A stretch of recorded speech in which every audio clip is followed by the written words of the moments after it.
আমার নবী যেন মক্কা মুআজ্জামা ছেড়ে মদিনায় হিজরতে চলে যায়। আল্লাহর নবীজির নিকটে জিবরিল আমিন ফেরেশতা হাজির দিলেন। নবী পাককে সালাম জানানো হলো। আবার নবী বলছেন, জিবরিল আমিন বলো বলো কি ওহী নিয়ে এসেছো বলো।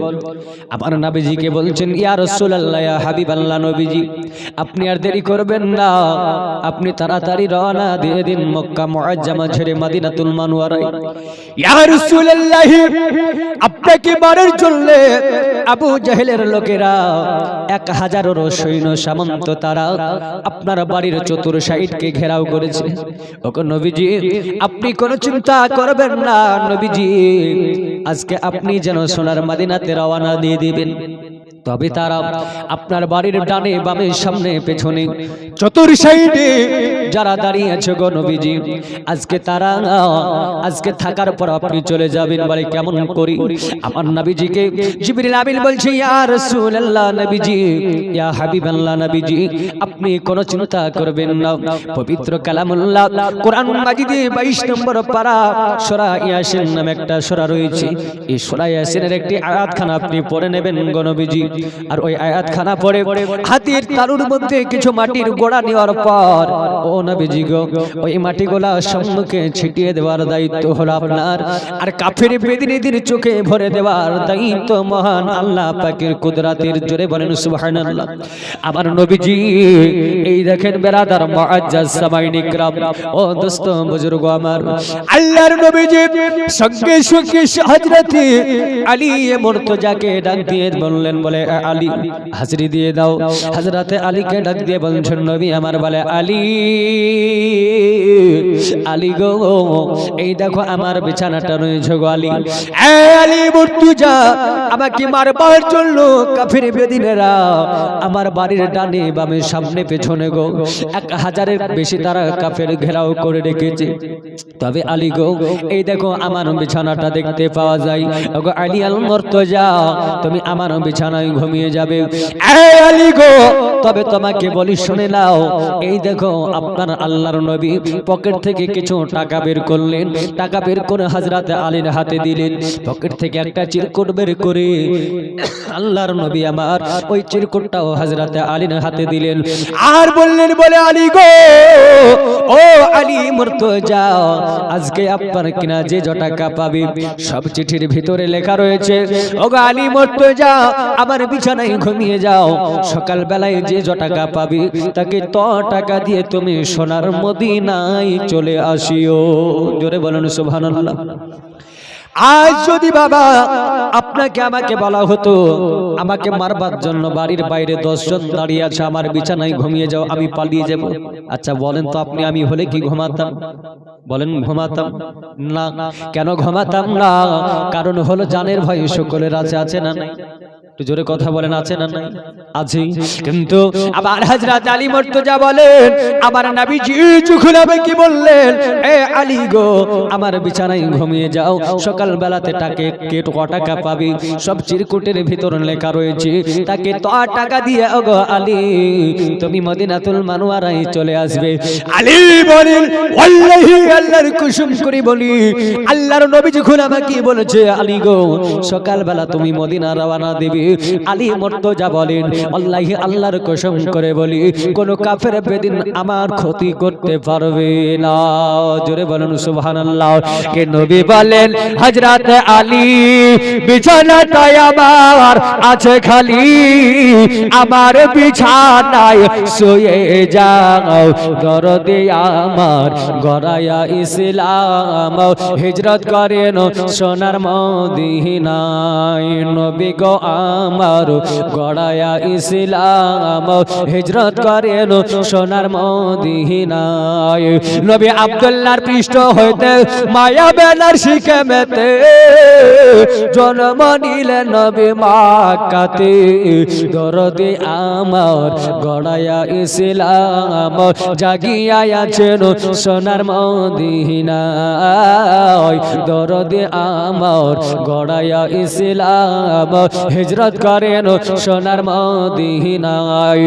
আল্লাহর নবীজি এই দেখেন হযরত আলী মুর্তজাকে নিজের বিছানাতে আপনারা আরাম করতে দিয়ে ওই মাটিগুলাকে নিজের হাতে করে নেওয়ার পরে আল্লাহর নবীজি গো সরাইয়া আসেনের একটা আয়াত পড়লেন।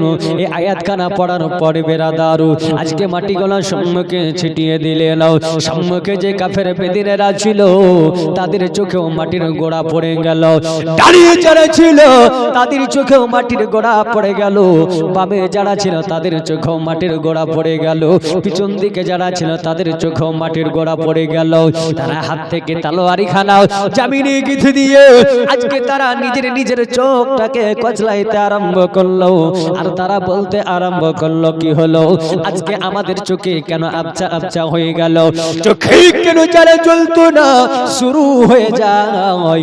আব্বা জান মুসলমানেরা গো, এই নওজওয়ানেরা যুবকেরাও এই দেখেন কাফের বেদিনেরা যখন নিজের চোখ কচলাইতে ব্যস্ত, আমার নবী মুস্তাফা ওই কাফের বেদিনেদের গায়ে ঠাসা দিয়ে আপনার আমার নবী দো জাহানের পয়গম্বর নবীজি আমার হযরত সিদ্দিক আকবর আবু বকর সিদ্দিকের বাড়ি যেন হাজিরি দিলেন। জোরে জোরে বলেন সুবহানাল্লাহ।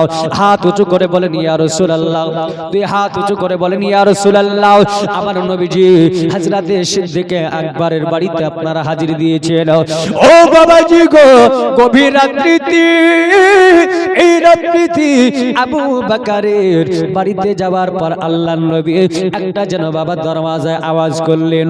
আমার নবীজি গো হযরতে আবু বকর সিদ্দিককে একবার নবী আমার আবু বকর সিদ্দিক বলে যেমনি ডাক দেওয়া, এই আবু বকর সঙ্গে সঙ্গে ঘরের দরওয়াজা খানে খুলে দিয়ে আল্লাহর নবী হাবিবুল্লাহর পা জড়িয়ে ধরে পড়ে গেলেন।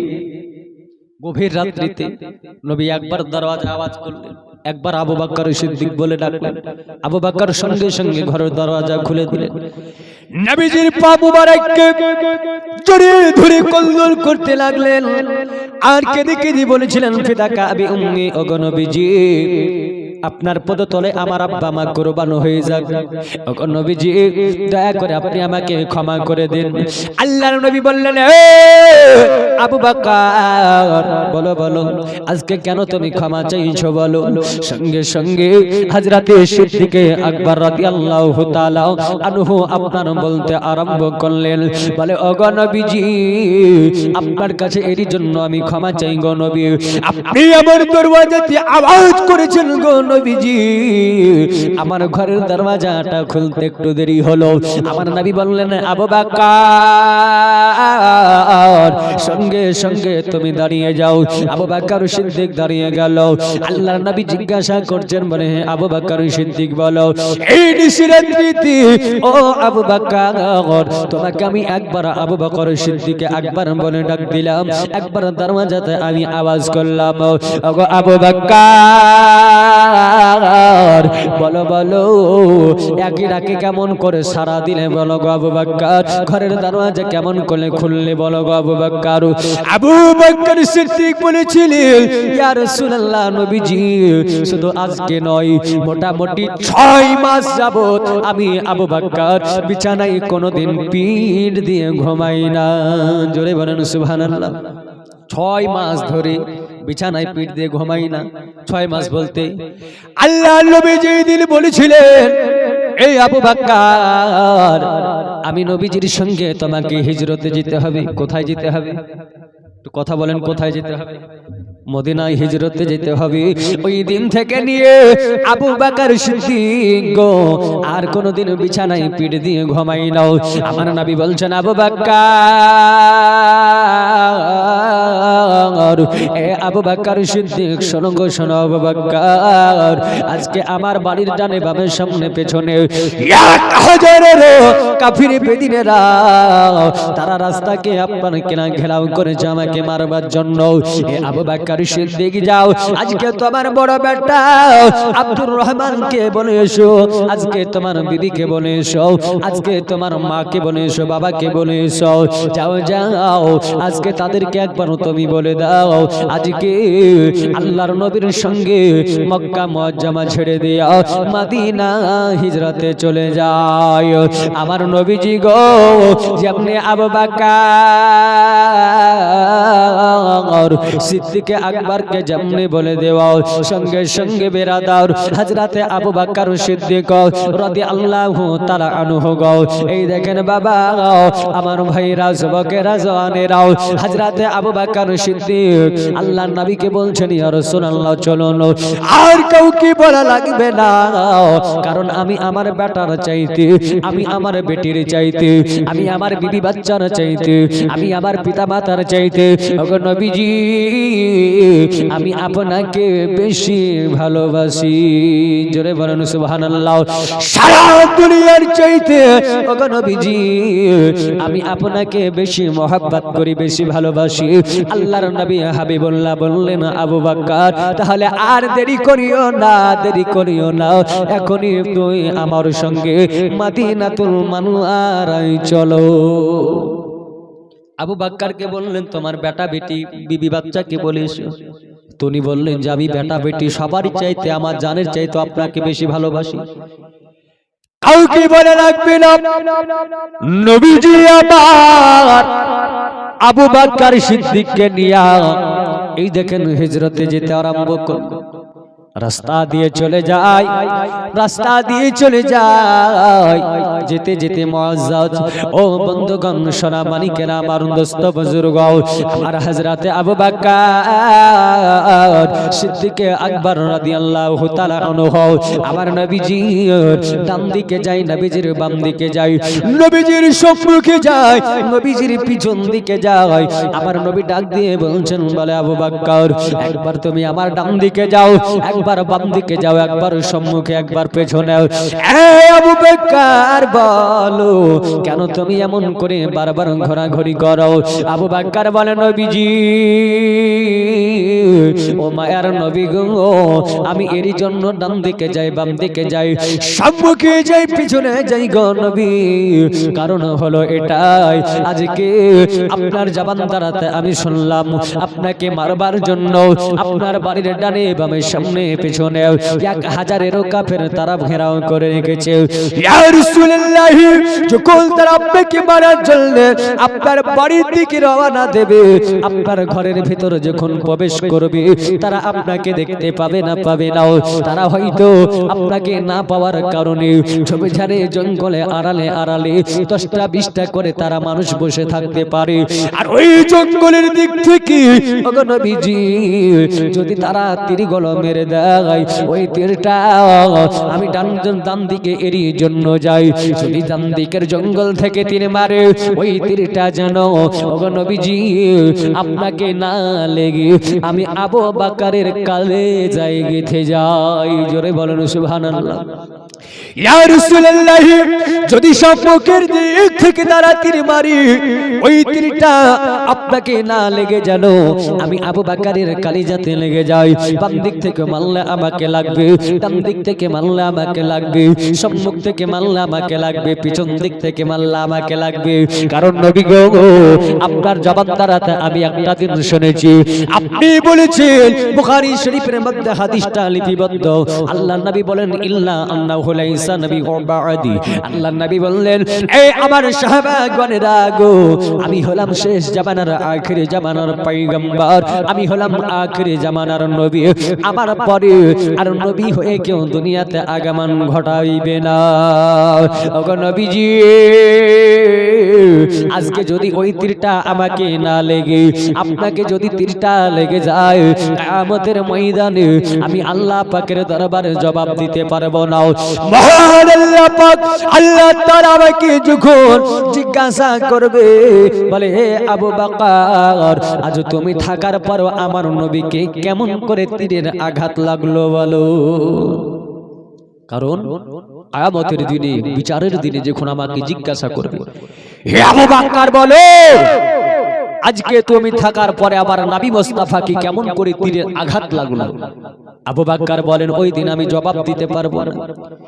ইয়া রাসূলুল্লাহ, আবার যদি জীবন চলে যায় তবুও ভালো, কারণ আপনি বলেছেন আমি হলাম সিদ্দিকে আকবর, আমার মতো সিদ্দিকে আকবর দুনিয়াতে আসলে আমার কোনো অসম্মান হবে না, ক্ষতি হবে না। আমার মতো সিদ্দিকে আকবর দুনিয়াতে আসতেও পারে, কিন্তু নবীজি আপনার মতো নবী আর যে পাওয়া যাবে না।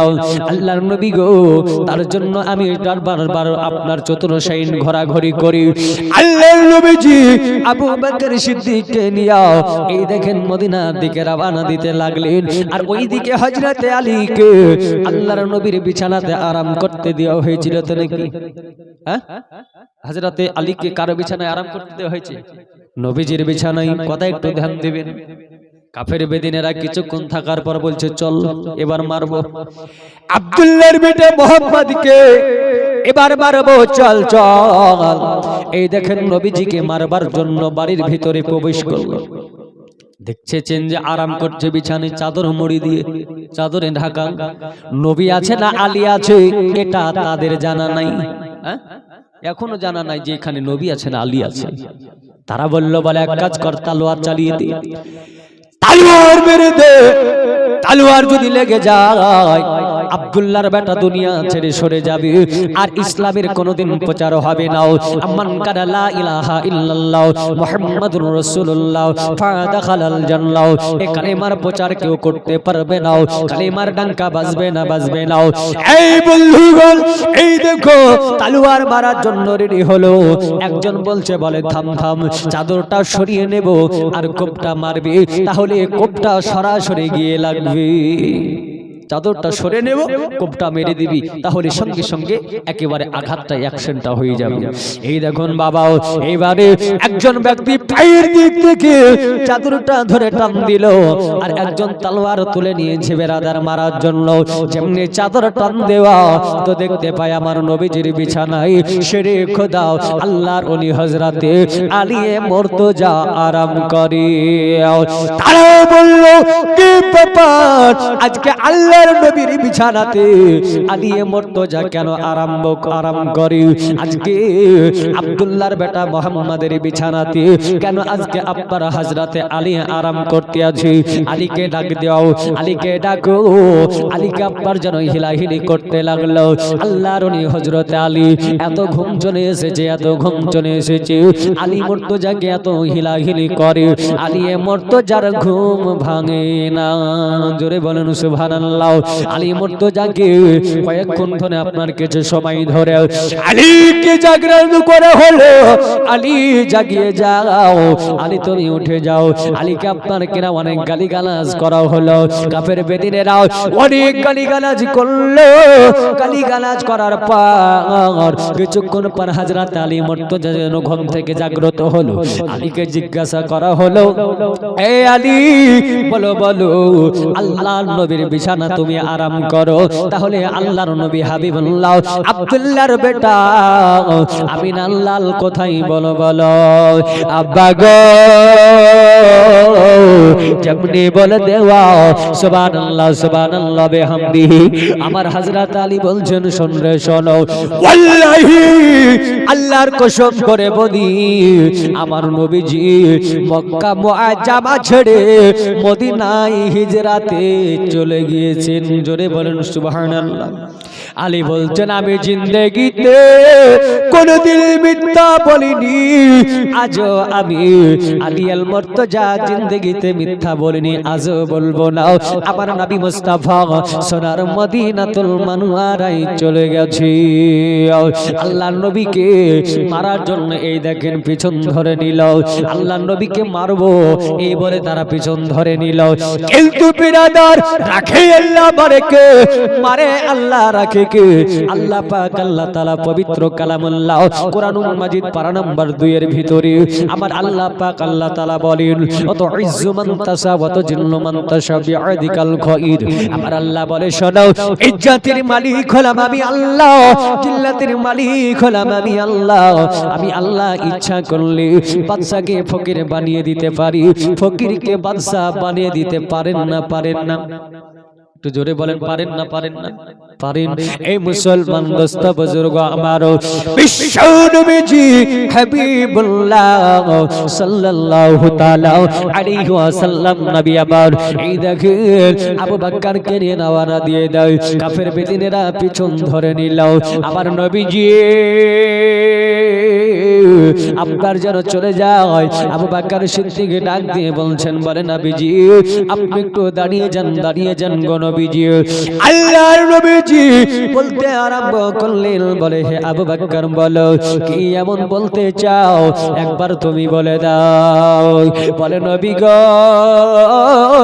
নবী, ওই বাড়ি থেকে নিয়ে এতক্ষণ পর্যন্ত আপনি বড় কষ্ট করে মেহনত করে হেঁটে এসেছেন, ইয়া রাসূলুল্লাহ ইয়া হাবিবাল্লাহ নবীজি, আমি একবার এই জায়গায় বসে যাব আর আপনি আমার কাঁধের ওপর চড়ে যান, আপনাকে কাঁধে করে নিয়ে আমি আবু বকর সিদ্দিক যেন রওনা দেব। আব্বাজি এই মুসলমান মজার ঘটনা সম্মুখে আসছে গো। এই দেখেন আল্লাহর নবী আপনার কি নাও, আবু বকর যেমনি বসে যাও, আবু বকর সিদ্দিকের কাঁধের ওপর আপনার চড়ে গেলেন। হযরত সিদ্দিক একবার আবু বকর সিদ্দিক উনি আপনার কিনা যেতে আরম্ভ করলেন। আবু বকর সিদ্দিক ডান দিকে মুখটাকে ঘোরান আর নবী মুস্তাফা ডান পায়ের তালু মোবারকায় চুমু দেয়। জোরে বলেন সুবহানাল্লাহ। বাম দিকে মুখটাকে ঘুরিয়ে দেয়, বাম দিকের পায়ের তালু মোবারকায় চুম্বন দেয়। আমার নবীজি গো ওই সবাতে আল্লাহ আল্লাহ সুবহানাল্লাহ বিহামদিহি যেমন চুমু খায়, আমার নবী ডাক দিয়ে বলছেন, আবু বকর সিদ্দিক আকবর বলো বলো, ডান দিকে মুখটা ঘোরালে ডান পায়ের তালু মোবারকায় চুমু খাও, বাম দিকে মুখটা ঘোরালে বাম পায়ের তালু মোবারকায় চুমু খাও। এই আবু বকর বলে দাও, বলে দাও কেন তুমি এমন ভাবে চুমু খাও বলো। আমার সিদ্দিক আকবর বলেছিলেন, বলে ওগো নবীজি ও মায়ার নবী গো, যখন আপনার ডান দিকে আমি মুখটা ঘোরাই, ডান পা মোবারকায় চুমু খাই, বাম পা মোবারকায় চুমু খাই, কারণ হলো ইয়া রাসূলুল্লাহ যখন আপনার নূরানি পা মোবারকায় আমার ঠোঁট দুটো ঠেকে যায়, তো আমার আবু বকর বলতে আছেন আমার মনে হয় আল্লাহ পাকের সাথে আমার মিরাজ হচ্ছে। জোরে বলেন সুবহানাল্লাহ। আল্লাহুম্মা সাল্লি আলা মাওলানা মুহাম্মাদ ওয়ালা আলি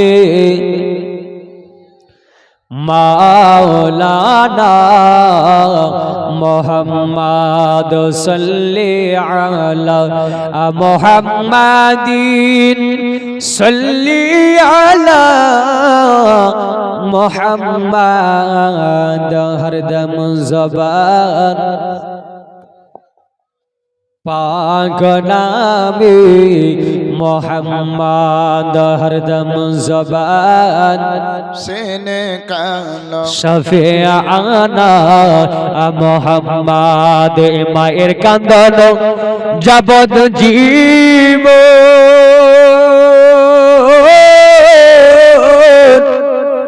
দু চার মাস বনের কান্দনি রে,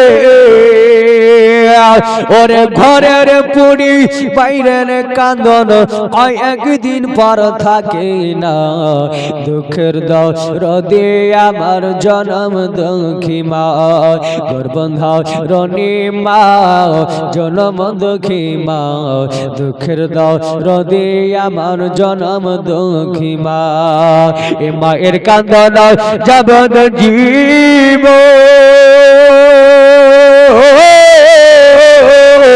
আর 2-4 মাস পনের কান্দন রে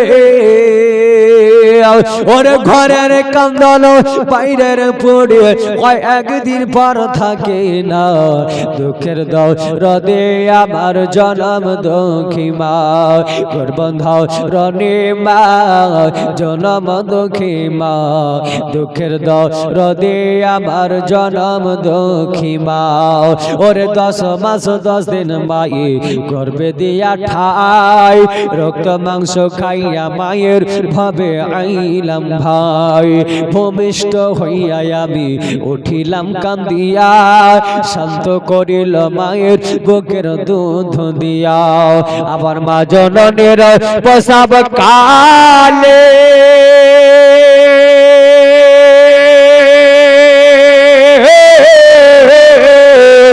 বুক ভেসে যাই নয়ন জলে গো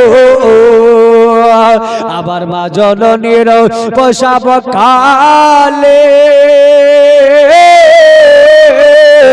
বুক ভেসে যাই নয়ন জলে গো বলে আমায় আল্লাহ জগল সন্তানের নিও না দুঃখের দরদে আমার জনম দুঃখী মা গর্বন্ধ রনে মা জনম দুঃখী মা দুঃখের দরদে আমার জনম দুঃখী মা ও বেরাদার যেটা বলছিলাম আরেকটু শুনে নাও আল্লাহর নবীজি এই দেখেন বেরাদার হযরতে সিদ্দিক আকবরকে আগে নিয়ে যেতে লাগলেন আল্লাহ আল্লাহ আল্লাহ কিছু দূর যাবার পরে আল্লাহর নবীজিকে নামানো হলো আমার নবী মুস্তাফা হাবিবুল্লাহ সাল্লাল্লাহু তাআলা আলাইহি ওয়াসাল্লাম নবীজি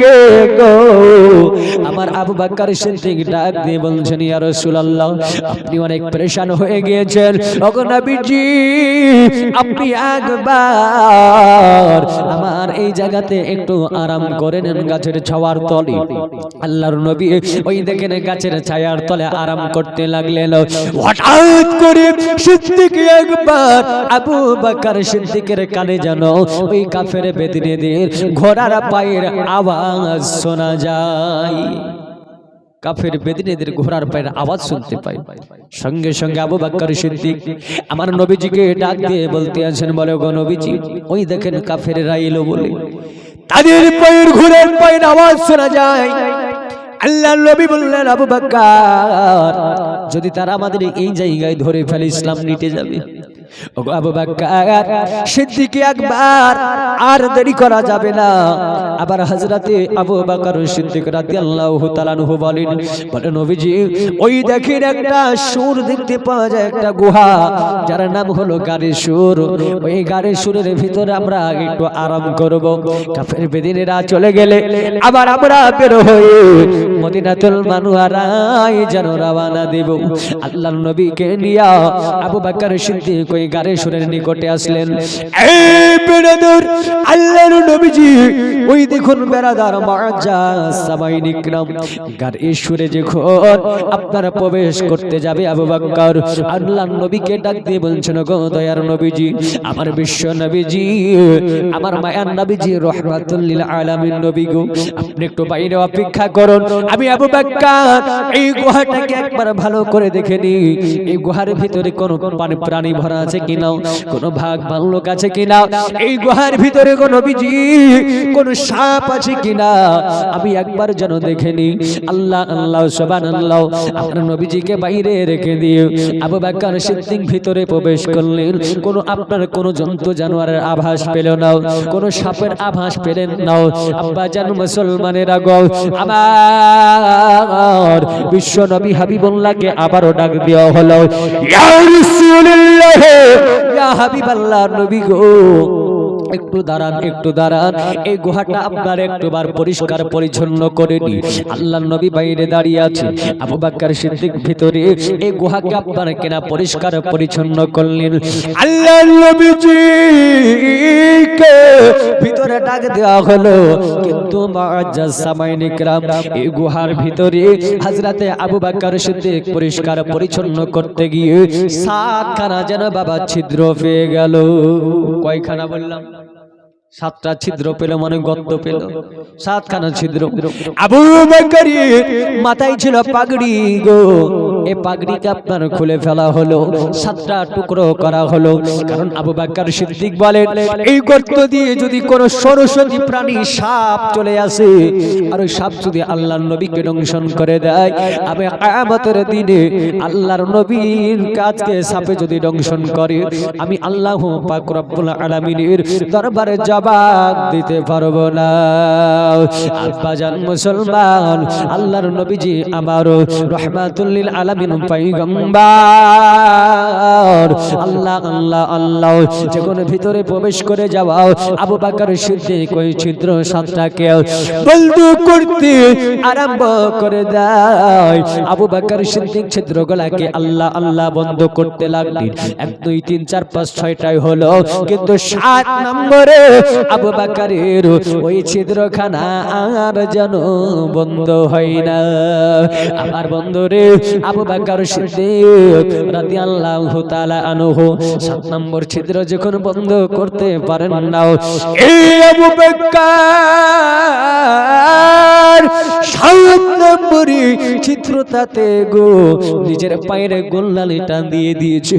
আমার বন্ধুরে ও আমার ভাইরা মুসলমানেরাও, আল্লাহর নবীকে বলছেন, বলেন নবীজি গো, আমি আমার পাখানাকে আগিয়ে দিলাম নবীজি, আমার জাগের উপরে আপনার মাথা মোবারক দিয়ে আপনি আরাম করুন। আল্লাহর নবীজি হাবিবুল্লাহ সাল্লাল্লাহু তাআলা আলাইহি ওয়াসাল্লাম আবু বকরের জাগের উপর মাথা মোবারক দিয়া নবী আমার যেন আরাম করতে লাগলেন গো।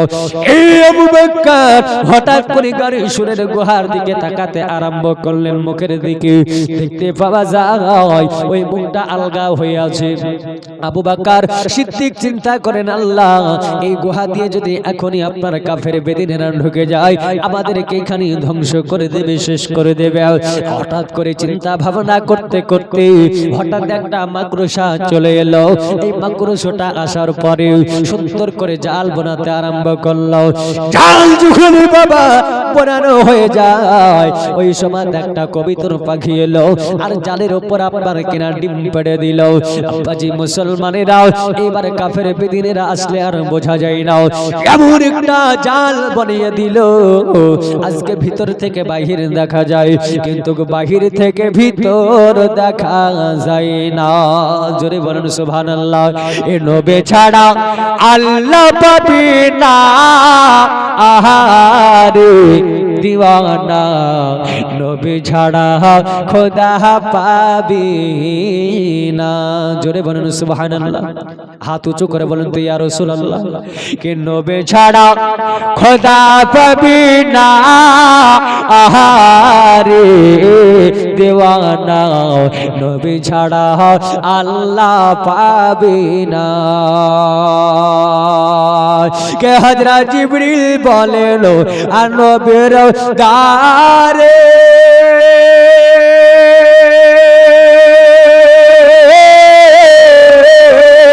দেখলাম কত পয়গম্বর, আপনার মতো একটাও পাইলাম না রে দিওয়ানা, নবী ছাড়া আল্লাহ পাবি না, নবী ছাড়া খোদা পাবি না, আহারে দিওয়ানা, নবী ছাড়া আল্লাহ পাবি না। আগে যাও রে আমার নবীর দারে, গোলাম হও রে নত শিরে, আগে যাও রে আমার নবীর দারে, গোলাম হও রে নত শিরে, চুম্বে কদম সারা জামানা রে দিওয়ানা, নবী ছাড়া আল্লাহ পাবে না, নবী ছাড়া খোদা পাবি না রে দিওয়ানা, নবী ছাড়া আল্লাহ পাবি না। এ বেরাদার আল্লাহর নবীজি গো এই দেখেন আরাম করতে আছে, কিন্তু বেরাদার ওই গুহার ভিতরে আবার একজন নবীর আশিক দেওয়ান একজন সাপ ভরা ছিল। ওই সাপের ডাকি আল্লাহর নবীজির গায়ের পাশিনা মোবারকার খুশবু চলে গিয়েছে। ওই সাপটা আমার নবীজিকে দেখার জন্য বড় পরেশান হয়েছিল, আমার নবীজিকে দেখার জন্য লালায়িত হয়েছিল। আব্বাজান মুসলমানেরা ওই অবলা প্রাণী সাপ কানা গো আল্লাহ আল্লাহ সুবহানাল্লাহ একবার আপনার এক নম্বর ছিদ্রে গাই, এক নম্বর বন্ধ, 2 নম্বর 3 নম্বর 4 5 6 করতে করতে বেরাদার 6 কানা যে কোনো হয়ে যায়, 7 নম্বর ছিদ্রের কাছে চলে এলো। 7 নম্বরে আবু বকর সিদ্দিকের পা, আমার হযরতে আবু বকর সিদ্দিক রাদিয়াল্লাহু তাআলা আনহুর পায়ে সাপে যেন ঠোকা মারতে লাগলো। বলে আবু বকর ও নবীজির দেওয়ানা, ও নবীজির আশিক গো, আজকে দয়া করে পা টেনে নাও, পা টেনে নাও গো আবু বকর। আবু বকর গো আমি যে নয়ন ভরে আমার নবীজিকে একবার দেখবো, আর আমার মনের দুঃখ কষ্ট যা আছে সব আমি দূরীভূত করে দেব। আবু বকর পা টেনে নাও, টেনে নাও। আমার আবু বকর সিদ্দিক রাদিয়াল্লাহু তাআলা আনহু পা টেনে নাও। আমার সাপে ঠোকা দেয়, আবু বকর পা টেনে নাও, পা টেনে নাও, কিন্তু বাবা পা কোনো মতে টানতে রাজি হয় না। এই মুসলমানেরা গো, আব্বা জান ভাই জানেরা, আব্বার দেখলো সাপ যখন দেখলো যে আবু বকর পা টানলো না, আল্লাহ আল্লাহ আল্লাহ, সাপে আবু বকরের পায়ে যেন একটা ছবল মেরে দিল। এই আবু বকর পাটানো পাটানো, আবু বকর বলছে বলে অবলা জানোয়ার সাপরে আমি আমার জীবন দিয়ে দিব, আমি আমার জীবন দিতে রাজি আছি, কিন্তু আমি আবু বকর পা টানতে রাজি নাই। জোরে বলেন সুবহানাল্লাহ। জীবন দিয়ে দেব, কিন্তু আমি আবু বকর সিদ্দিক পা টানবো না, টানবো না। আব্বা জান মুসলমানেরা এই যখন পা টানে না, সাপ আবারও বলে আবু বকর গো দয়া করে পা টেনে নাও, দয়া করে পা টেনে নাও। আমার আবু বকর সিদ্দিক পা টানে নাও। আবু বকর সিদ্দিক একবার বলছেন বলে সাপরে তোর শরীরের ভিতরে যত জহর আছে, যত বিষ ভরায় আছে, সব আমি আবু বকরের শরীরে ঢেলে দে। আমি আবু বকর সিদ্দিক রাদিয়াল্লাহু তাআলা আনহু পা টানবো না। যখন বেরাদার পা টানলো না, ওই সাপে আবার দ্বিতীয়বার দংশন করে দিল।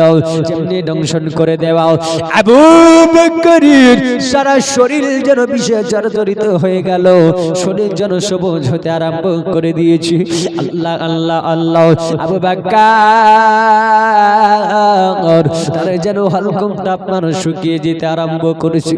আবু বকরের অজান্তে চোখ দিয়ে আপনার যেন পানি ঝরতে লাগলো, আর ওই চোখ দিয়ে এক ফোঁটা পানি যেন আমার বিশ্ব নবী হাবিবুল্লাহ তাজদার মদিনা গো, আমার বিশ্ব নবী মুস্তাফার গাল মোবারকায় পড়ে গিয়েছে।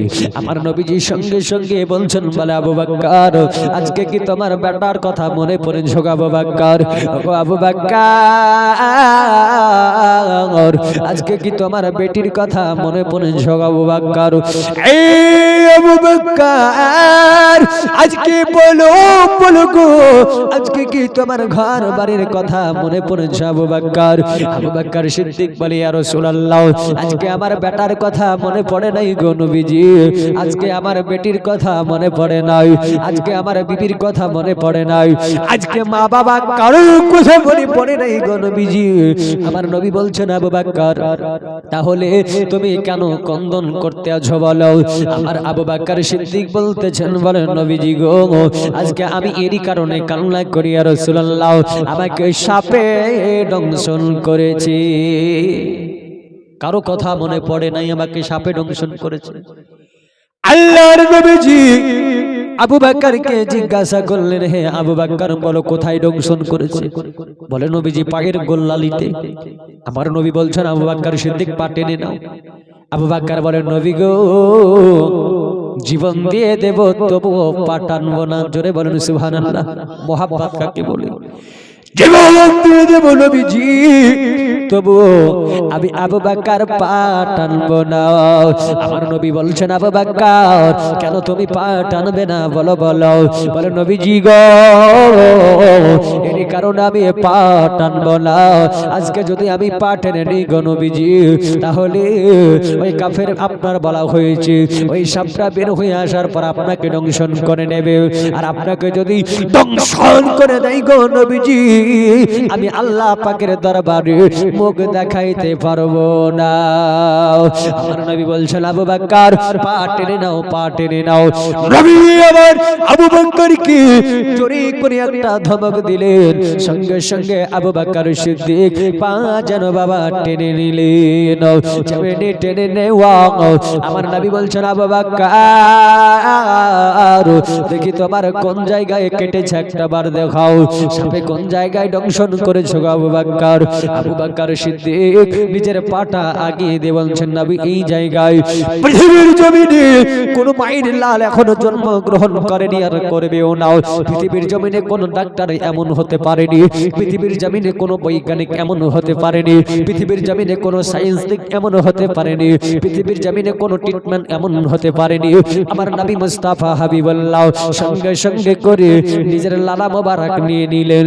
আর ওই যে জায়গায় সাপে দংশন করেছিল ওই জায়গায় আমার নবী মুস্তাফা লালা মোবারক লাগিয়ে দিলেন।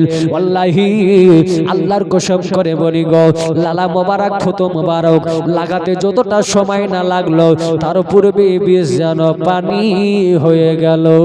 জোরে বলেন সুবহানাল্লাহ। বিষ পানি হয়ে গেল। আবু বকর সিদ্দিকের শরীরের যেন আস্তে আস্তে আপনার রং পরিবর্তন হতে আরম্ভ করলো। আল্লাহর নবীজিকে আবু বকর সিদ্দিক বলতেছেন, ইয়া রাসূলুল্লাহ আমার হলকমটা বড় শুকিয়ে গেছে নবী গো, আমার হলকমটা শুকিয়ে গিয়েছে গো নবীজি। আল্লাহর নবী হাবিবুল্লাহ ওই দিন হযরতে সিদ্দিক আকবরকে এমন একটা জায়গার পানি পান করিয়েছিলেন। এটা বলি আমি শেষ করে দিচ্ছি বেরাদার। হযরতে আবু বকর সিদ্দিক রাদিয়াল্লাহু তাআলা আনহু, এই দেখুন বাবা, যখন সাপে আপনার কিনা দংশন করেছিল, আপনার গলা শুকিয়ে গিয়েছিল, আল্লাহর নবী আবু বকর সিদ্দিককে ওই কানে সুরের ভিতরে এমন একটা পানি পান করতে দিলেন। আবু বকর সিদ্দিক পানিটাকে পান করলেন। আল্লাহর নবীজি আবু বকর সিদ্দিক রাদিয়াল্লাহু তাআলা আনহু কে এবারে জিজ্ঞাসা করছেন, বলে আবু বকর তুমি যে পানিটা পান করলে গো আবু বকর, বলো বলো ওই পানিটা দেখতে কেমন ছিল বলো। আবু বকর সিদ্দিক বলছেন, বলে নবী গো ওই পানিটা দুধের চাইতেও বেশি সাদা ছিল। জোরে বলেন সুবহানাল্লাহ। ওই পানিটা দুধের চাইতেও বেশি সাদা ছিল। আল্লাহর নবী বলে, এই আবু বকর বলো ওই পানিটার আপনার কিনা বলা হয়েছে সেটা কেমন ছিল বলো। বলে নবীজি মুশকে আম্বারের চাইতেও বেশি খুশবুদার ছিল। আল্লাহর নবী বললেন, হে আবু বকর সিদ্দিক বলো বলো ওই পানিটা কেমন মিষ্টি ছিল না টক ছিল বলো। হযরত আবু বকর সিদ্দিক বলে, ইয়া রাসূলুল্লাহ মধুর চাইতেও বেশি মিষ্টি ছিল। আল্লাহর নবী বললেন, এ আবু বকর সিদ্দিক বলো বলো আজকে যে পানিটা তুমি পান করলে গো আবু বকর, এটা কোন জায়গার পানি কি তুমি বলতে পারো? আল্লাহর নবীর সাহাবী হযরত আবু বকর সিদ্দিক বলেন, লা ইয়া রাসূলুল্লাহ এই পানিটা আমি বলতে পারি না।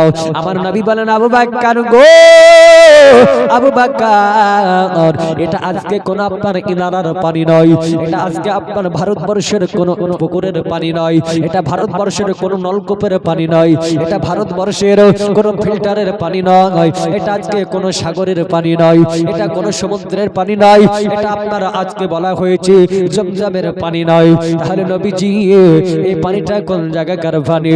আল্লাহর নবী বললেন, হে আবু বকর সিদ্দিক এটা হলো হাউজে কাউসারের পানি। জোরে বলেন সুবহানাল্লাহ।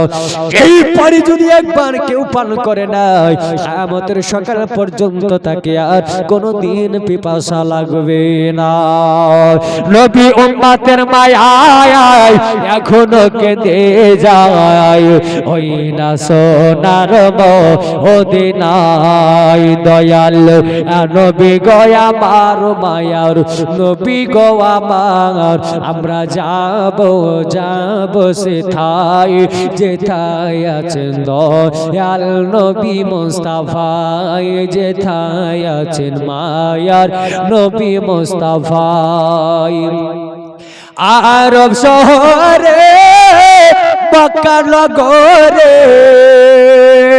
আমিনা আরি কোলে জন্ম নিলেন নূর নবীজি দেখো ঈসা বাবারে আজ নবী না এলে দুনিয়াতে আজ নবী না এলে দুনিয়াতে কে বাঁচিনি তো খোদাকে কে কেমন করে দয়াল নবী গো আমার মায়ার নবী গো আমার আমরা যাব যাব সেথায় যেথায় আছেন দয়াল নবী মুস্তাফায় যেথায় আছেন মায়ার নবী মুস্তাফায় কে আবু বকর ওমর ওসমান হায়দার আলী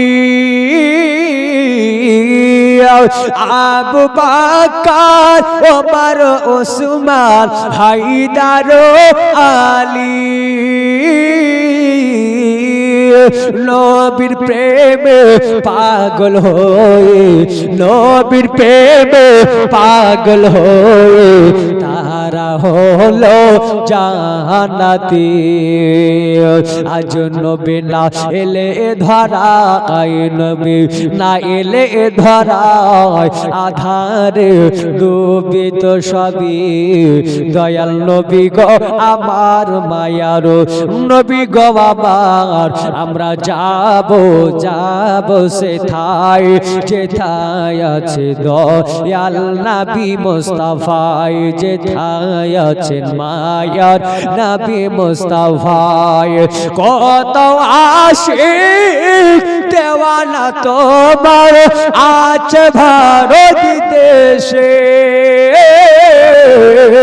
কত ফকির কত দরবেশ কাঁদে পাগল ভেসে নবীজি কাঁদেন পাগল ভেসে মনে আশা বাসনা আমি যাব মদিনা সালাম করিব মাজারে দয়াল নবী গো আমার মায়ার নবী গো আমার আমরা যাব যাব সেথায় যেথায় আছেন দয়াল নবী মুস্তাফায় বেরাদার মুআজ্জাজ সবাই শীতের সময় আর আপনাদেরকে বিরক্ত করলাম না মুআজ্জাজ সবাই নিকরাম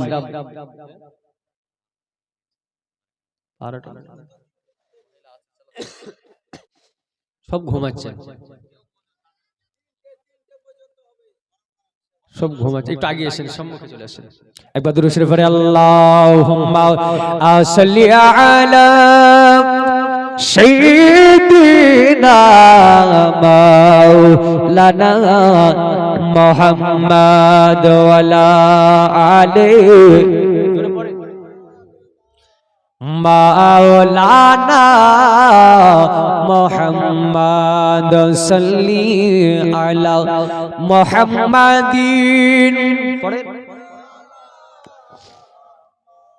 हरदम ज़बान से निकालो पाक नामे मोहम्मद हरदम ज़बान से निकालो शफी आना मोहम्मद सल्लल्लाहु ताला अलैहि वसल्लम ए मुआज्जाज सामाईन इकराम जे কথা বলছিলাম বিশ্ব নবীজির সাহাবী আবু বকর সিদ্দিককে গারে সুরের ভিতর কোথাকার পানি পান করালেন কোথাকার হাউজে কাউসারের পানি হাউজে কাউসারের পানি যেমন আবু বকর সিদ্দিক পান করে নিলেন আর ওই যে সাপটা আবু বকর সিদ্দিককে দংশন করেছিল ওই সাপটা বের হওয়ার পর কি করেছিল জানা আছে একবার বলে দিয়ে শুনেন ওই সাপটা ওই গর্ত থেকে বের হয়ে আল্লাহর নবীর সম্মুখে চলে গেল লম্বা করে একটা বড় ফানা তুলে নিল ফানা তুলে নেওয়ার পরে ওই সাপটার নাম হলো বর্রা ওই বর্রা সাপড়াতে আপনার কিনা ফানা তুলে দাঁড়িয়ে গেল। আব্বাজি যেমন আপনার সাপে ফানা তুলে দাঁড়িয়ে যাওয়াও, আল্লাহ আল্লাহ আল্লাহ। আবার আবু বকর সিদ্দিক মনে মনে ভাবছে হয়তো এবার দংশন করবে। আল্লাহর নবী বলেন, এ আবু বকর, ও সাপে দংশন করবে না, করবে না। আবু বকর তুমি যদি আগে পাটের নিতে গো আবু বকর, তাহলে তোমাকেও দংশন করত না। এই বেরাদার, তাহলে সাপটা বের হয়ে আসলো, আর আসার পরে কি করেছিল? ও মুআজ্জাজ গো, আজ সাপটা বের হয়ে আমার নবীর সম্মুখে ফানা তুলে তার জবানে আমার নবী মুস্তাফার প্রতি দরুদ ও সালাম পড়তেছিল। জোরে বলেন সুবহানাল্লাহ। সাপের ভাষাতে আজকে অবলা জানোয়ার সাপ, সে আজকেও আপনার কিনা দরুদ ও সালাম পড়তে লাগলো। এই মুসলমান গো, কিন্তু আপনি আমি যখন দরুদ শরীফ পড়ি, দেখবেন আপনার আমার প্রতি ফতোয়া পড়ে না, পড়ে না? বলে এটা বিদআত করলো, হারাম করলো, করা যাবে না। কিন্তু মুসলমান, আসলে আল্লাহর কোরআন কি বলে? আল্লাহর কোরআনুল মাজিদ 22 নম্বর পারা সূরা আহজাবের 56 নম্বর আয়াত আল্লাহ পাক রব্বে কায়নাত বলেন, ইন্নাল্লাহা ওয়া মালাইকাতাহু ইউসাল্লুনা আলান নবী ইয়া আইয়ুহাল্লাযিনা আমানু সাল্লু আলাইহি ওয়া সাল্লিমু তাসলিমা। আল্লাহ পাক বলেন, নিশ্চয় আমি আল্লাহ, আমি আমার ফেরেশতা মণ্ডলীদেরকে নিয়ে আমি নবী মুস্তাফার প্রতি দরুদ ও সালাম পড়ি। ইয়া আইয়ুহাল্লাযিনা আমানু, হে ঈমানদার বিশ্বাসীগণ, সাল্লু আলাইহি ওয়া সাল্লিমু তাসলিমা, তোমরা আমার নবীজির প্রতি বেশি বেশি দরুদ ও সালাম পড়ো। জোরে জোরে বলুন সুবহানাল্লাহ। এই মুসলমানেরা, আজকে দেখবেন গায়ে লম্বা জামা পরে ঠিকই, মুখে দাড়ি আছে ঠিকই, মাথায় টুপি আছে ঠিকই, কিন্তু দেখবে নাও আজকে আলেম ভেসে বেড়ানোর পরেও ও আলেম কলঙ্ক আজকে আবার ইসলামের প্রতি আঘাত করে না, করে না? হ্যাঁ, দেখবেন কিছুদিন পূর্বে ইন্টারনেটে এই বাবরি মসজিদকে কেন্দ্র করে মুমতাজুল একটা মন্তব্য করেছে। বলছে মসজিদ করার কি দরকার, ওখানে স্কুল করো, ওখানে হসপিটাল তৈরি করো। এই বেরাদার, আজকে আপনারা চিন্তা করুন, আজকে স্কুল বানাবে সরকারি, আজকে হসপিটাল বানাবে সরকারি, কিন্তু মুসলমান তৈরি করবে ঘর মসজিদ, মুসলমান তৈরি করবে মাদ্রাসা।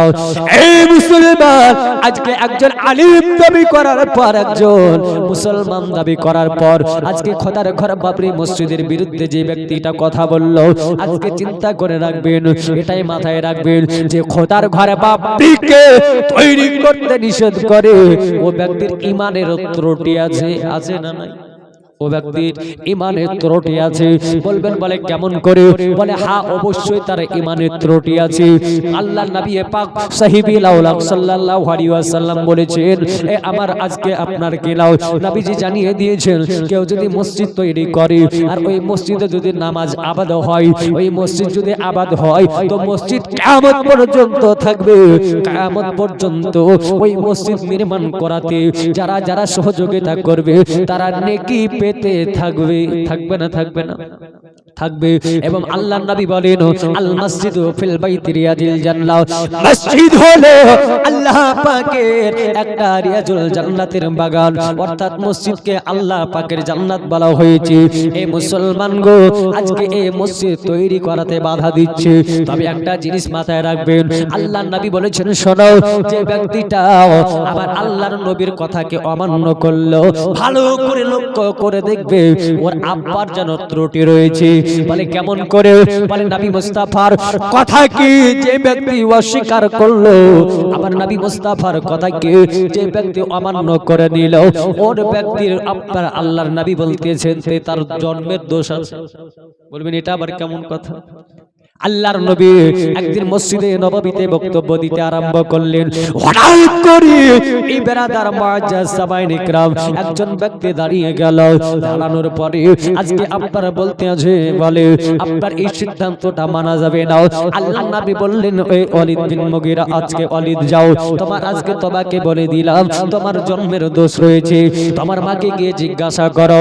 মার কাছে গিয়ে আজকে জিজ্ঞাসা করছে, বলে মা গো, আল্লাহর নবী বলেছে আমার নাকি জন্মের ত্রুটি রয়েছে। ওগো মা জননী ভালো করে বলো তো আমার মা আগো, আজকে বলো আমার আব্বা জানকে। মা বলছে বলে বেটাও আল্লাহর নবী যেটা বলেছে ওটাই হলো সত্য, কারণ তোমার আব্বাকে যাকে তুমি আব্বা বলো এটা তোমার আব্বা নয়, এটা তোমার আব্বা নয়, তোমার আব্বা হলো একজন রাখাল। তাহলে নাবি ক্লিয়ার করে দিয়েছে যে নাবির বিপক্ষে চলবে তার জন্মের ত্রুটি আছে। এই মুসলমান কথাটা শুনতে খারাপ লাগলে এটাই হলো বাস্তব। এই ব্যক্তি মুসলিম দাবি করার পরে ও মুমতাজুল কামি বলতে চায় আজকে যে ব্যক্তিটা আল্লাহর ঘর জান্নাতের বাগান তৈরি করতে বাধা দিল এরও জন্মের ত্রুটি রয়েছে। কারণ যদি আজকে আল্লাহর ঘর বাবরি মসজিদকে তৈরি করতে যদি বাধা না দিত তাহলে জানতাম আল্লাহর নবী মুস্তাফা বলছেন শোনো, যদি একটা ভালো কাজ তুমি নাই বা করতে পারো, কেউ যদি করে তাকে সমর্থন করো। নাকি ভালো কাজ আপনি করতে পারছেন, একজন করছে তো আপনি তাকে সমর্থন করেন, কিছু আর্থিক না দিতে পারলেও কথার সান্ত্বনা দিয়েও তাকে সহযোগিতা করেন। ইসলাম এটা শিখিয়েছে। কিন্তু মুসলমান গো আজকে ভালো করে লক্ষ্য করলে পারে ও মুমতাজুলকে আপনি লক্ষ্য করে দেখবেন বিভিন্ন গ্রামে জলসা করে বেড়ায়, কিন্তু মনে রাখবেন গো আজকে জলসা করুক আর যাই করুক না কেন, যে খোদার ঘর বাবরি মসজিদকে কেন্দ্র করে এইরকম কথা বলতে পারে ওই ব্যক্তি কোনোদিন জান্নাত যেতে পারবে না। পারবে নাকি? পারবে না। বলে কেন? বলে বলা হয়েছে আমি জীবনের দিকে আগে যাই, তবে এই কথাটা আপনাদেরকে একটু শুনতে হবে। আল্লাহর নবী পাক সাল্লাল্লাহু আলাইহি ওয়াসাল্লাম বলেছেন এমন একটা জামানা আসবে, ও জামানাতে বেরাদার মুআজ্জাজ সামাইন ইকরাম বিভিন্ন ধরনের মানুষের বিভিন্ন রকমের মত, কিন্তু বেরাদার এই ভারতবর্ষের জমিনে হাদিসে পাকের ভিতর লেখা রয়েছে এমন একটা যুদ্ধ হবে, এই যুদ্ধটির নাম হবে গাজওয়াতুল হিন্দ। ভারতবর্ষে হবে এই যুদ্ধটি। এই যুদ্ধতে মুসলমান নাম যারা দাবি করবে তারা তিন ভাগে বিভক্ত হবে। এক ভাগ যাবে আপনার জিহাদের ময়দানে, এক ভাগে তারা বলবে যুদ্ধ করতে করতে যদি শহীদ হয়ে যায় তবু আলহামদুলিল্লাহ আমরা কখনো পিছে হটব না। জোরে বলুন সুবহানাল্লাহ, নারে তাকবীর, নারে তাকবীর।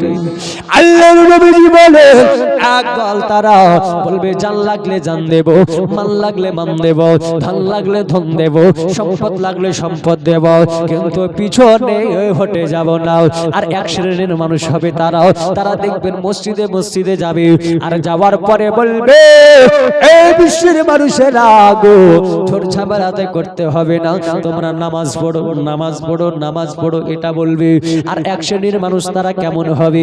এই মুআজ্জাজ সামাইন ইকরাম তারা আপনার নামে আপনার দাবি করবে মুসলমান, কিন্তু কাজ করবে ইহুদির। করবে না? করবে না? বলবে আমি মুসলমান কিন্তু কাজ করবে ইহুদির। এই মুসলমান আজ পাড়াই পড়াতে মসজিদ তৈরি হয় কেউ আমরা বাধা দিই না, দিই নাকি? বাধা দিই না। আজকে বলেন তো একটা মসজিদ, যেমন ধরেন না আপনাদের বেউচিতলায় দুটো মসজিদ, আবার যদি মিডিলে কেউ একটা মসজিদ নির্মাণ করে, মিডিলে কেউ দেখা গেল একটা ওয়াক্তিয়ায় মসজিদ তৈরি করলো, নির্মাণ করলো, এই মুসলমান আব্বা জান ভাই জানেরা আমরা তাকে কোনোদিন নিষেধ করি না মসজিদ তৈরি করো না, এটা বলি না।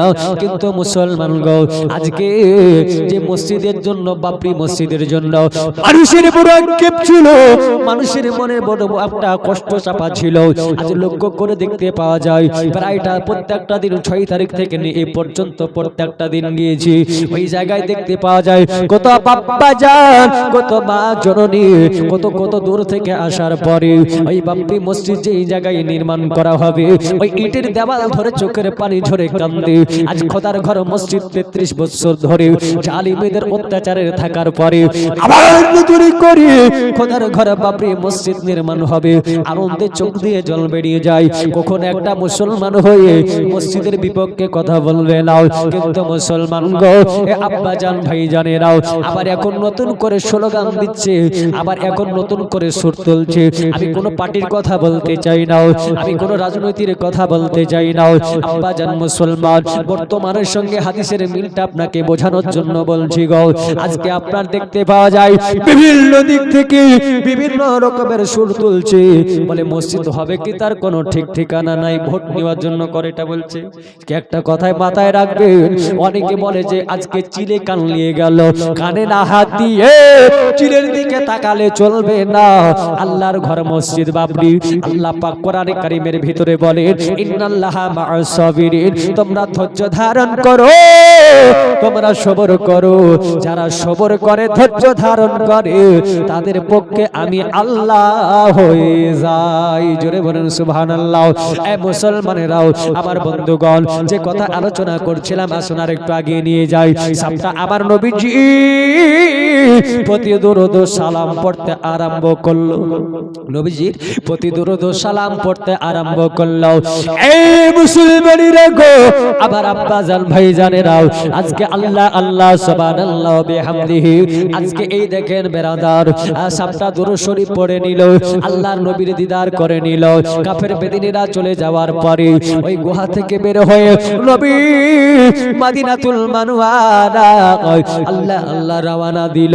ও মদিনাতুল মানওয়ারাই রওনা দিয়ে আজকে দেখবেন বাংলাদেশের একটা বক্তা যার নাম আব্দুর রাজ্জাক বিন ইউসুফ, দেখবেন ওর ইন্টারনেটে সার্চ করেন তো বলবে যে আমি কোথাও লা ইলাহা ইল্লাল্লাহর পাশে মুহাম্মদুর রাসূলুল্লাহ পেলাম না। 6 মাস 1 বছর যাবত কোরআন হাদিস গবেষণা করি, বলে না বলে, নেটে সার্চ করবেন মিলিয়ে যাবে দেখবেন। ও বলছে যে আমি 6 মাস 1 বছর যাবত কোরআন হাদিসকে ঘাটাঘাটি করে কোথাও লা ইলাহার পাশে মুহাম্মদুর রাসূলুল্লাহ পেলাম না। আগো এর মতো জাহিল কেউ আছে? এ আব্দুর রাজ্জাক বিন ইউসুফ এটা বললো। কিন্তু আসুন আমার নবীজি মক্কাতুল মুকাররমা থেকে মদিনাতুল মানওয়ারায় যাওয়ার পর কি বললেন? এই নবীজি মক্কা থেকে মদিনাতে প্রবেশ করার পর নবী আবার বললেন, মিসকাত শরীফে প্রথম খণ্ডে বাবুল ঈমানের অধ্যায়ের মধ্যে হাদিসটি এসেছে। আল্লাহর নবী বলেন মান কানা লা ইলাহা ইল্লাল্লাহ মুহাম্মাদুর রাসূলুল্লাহ ফাদাখালাল জান্নাহ। আমার আল্লাহ পাক রব্বে কায়নাত আহকামুল হাকিমিনের আপনার কি নাও নবীজি জানিয়ে দিলেন, হে মানুষেরা, যারা যারা যারা তোমরা খুশি মনে খাস নিয়তে খাস দিনে কালেমা পড়ে নেবে লা ইলাহা ইল্লাল্লাহ মুহাম্মাদুর রাসূলুল্লাহ, আমার আল্লাহ পাক আল্লাহ তাআলা তার প্রতি খুশি হয়ে তাকে জান্নাতের মধ্যে দাখিল করবেন। জোরে জোরে বলেন।